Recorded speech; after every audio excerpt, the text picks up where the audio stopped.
పొరపాటున తిరుపతి వెంకటేశ్వర స్వామి హుండీలో డబ్బులు వేసిన ఒక యువకుడు తిరిగి తన డబ్బుల్ని స్వామివారి దగ్గర నుంచి ఎలా దొంగిలించాడో తెలుసా? ఇద్దరు భార్యాభర్తలు వాళ్ళ పెళ్లైన రోజు నుంచి ప్రతిరోజు ఎంతో కొంత చిల్లర డబ్బులు వెంకటేశ్వర స్వామి పేరు మీద ఒక డిబ్బీ పెట్టి అందులో జమ చేస్తూ ఉండేవారు. అయితే వాళ్ళు ఎప్పుడు తిరుపతి వెళ్దామనుకున్నా ఏదో ఒక ఆటంకం వచ్చి వాళ్ళ ప్రయాణం ఆగిపోతూ ఉండేది.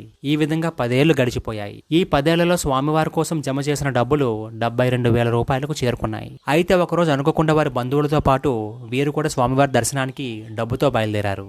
అయితే వాళ్ళు ప్రయాణిస్తున్న రైల్లోనే ఒక యువకుడు కటిక పేదరికాన్ని అనుభవిస్తూ భార్య బిడ్డలకు భోజనాన్ని పెట్టి తాను తిన్నానని అబద్ధం చెప్పి పస్తులు ఉంటూ చేసిన అప్పులు ఎలా తీర్చాలో తెలియక ఏదో ఒక పని వెతుక్కొని వస్తానని ఇంట్లో చెప్పి కనిపించిన రైలెక్కి ప్రయాణం సాగిస్తున్నాడు. మనసులో మాత్రం దేవుడా నాకు సహాయం చెయ్యు అని ప్రార్థిస్తూనే ఉన్నాడు.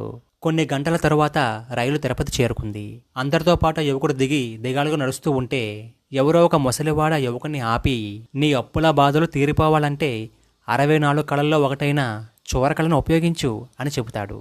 ఇంతలో 72,000 రూపాయలను స్వామివారి హుండీలో వేద్దామనుకుంటూ వెళ్తున్న ఆ దంపతుల మాటలు ఈ యువకుడికి వినిపిస్తాయి. కష్టాల్లో ఉన్న ఒక మనిషికి ఎవరు సహాయం చెయ్యరు, కానీ ఉలుకు పలుకు లేని ఒక శిలకు మాత్రం వేలకు వేల రూపాయలు ఇస్తారా అని మనసులో అనుకొని వాళ్ళ వెనకాలే వెళుతూ వాళ్ళకి తెలియకుండా ఆ యువకుడు ఆ డబ్బుల్ని దొంగిలించాడు.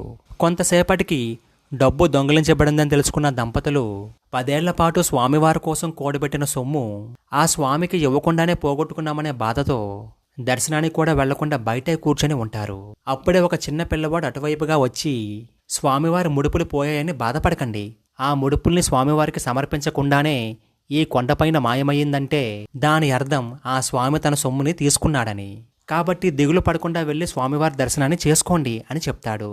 అది విన్న దంపతులు అంతా స్వామివారి ఇష్టం అని అనుకుని వెళ్లి స్వామివారి విగ్రహాన్ని చూడగానే జరిగిందంతా స్వామివారు వారి కళ్లకు కట్టినట్లు చూపించి, నా ప్రియ భక్తులు నిస్వార్థంగా సమర్పించే ప్రతి రూపాయిని నేనే తీసుకుంటాను అని చెప్పి ఆ దంపతుల్ని ఆశీర్వదించి పంపించాడు. అదే సమయంలో డబ్బును దొంగిలించిన యువకుడు తనను ఎవరైనా పట్టుకుంటారేమోనని అడవి మార్గంలో కొండ దిగి పారిపోవడానికి ప్రయత్నించి ఒక చెట్టు కింద అలసిపోయి విశ్రాంతి తీసుకుంటూ ఉంటే ఒక సన్యాసి కనిపించి, ఇలా డబ్బు దొంగిలించడం తప్పు కదా అని అంటాడు. అప్పుడు ఆ యువకుడు, ఆ విగ్రహం ఈ డబ్బుని ఏం చేసుకుంటుంది? నాకు చాలా అప్పులున్నాయి, సరిగ్గా భోజనం చేసి చాలా రోజులవుతుంది అని చెప్తాడు.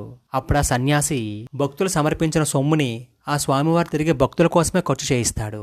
అయినా నీ సొమ్ముని నువ్వే ఎందుకు దొంగిలించడం? అడిగితే స్వామివారే ఇస్తారు కదా, ఈ సొమ్ము నీదే కదా.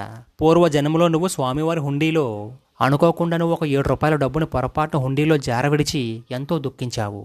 ఆ సొమ్ముని ఆ స్వామివారు జాగ్రత్త పరిచి నీ అవసరార్థం ఈ జన్మలో వడ్డీతో సహా ఈ విధంగా నీ దగ్గరకు చేరేలా చేశాడు.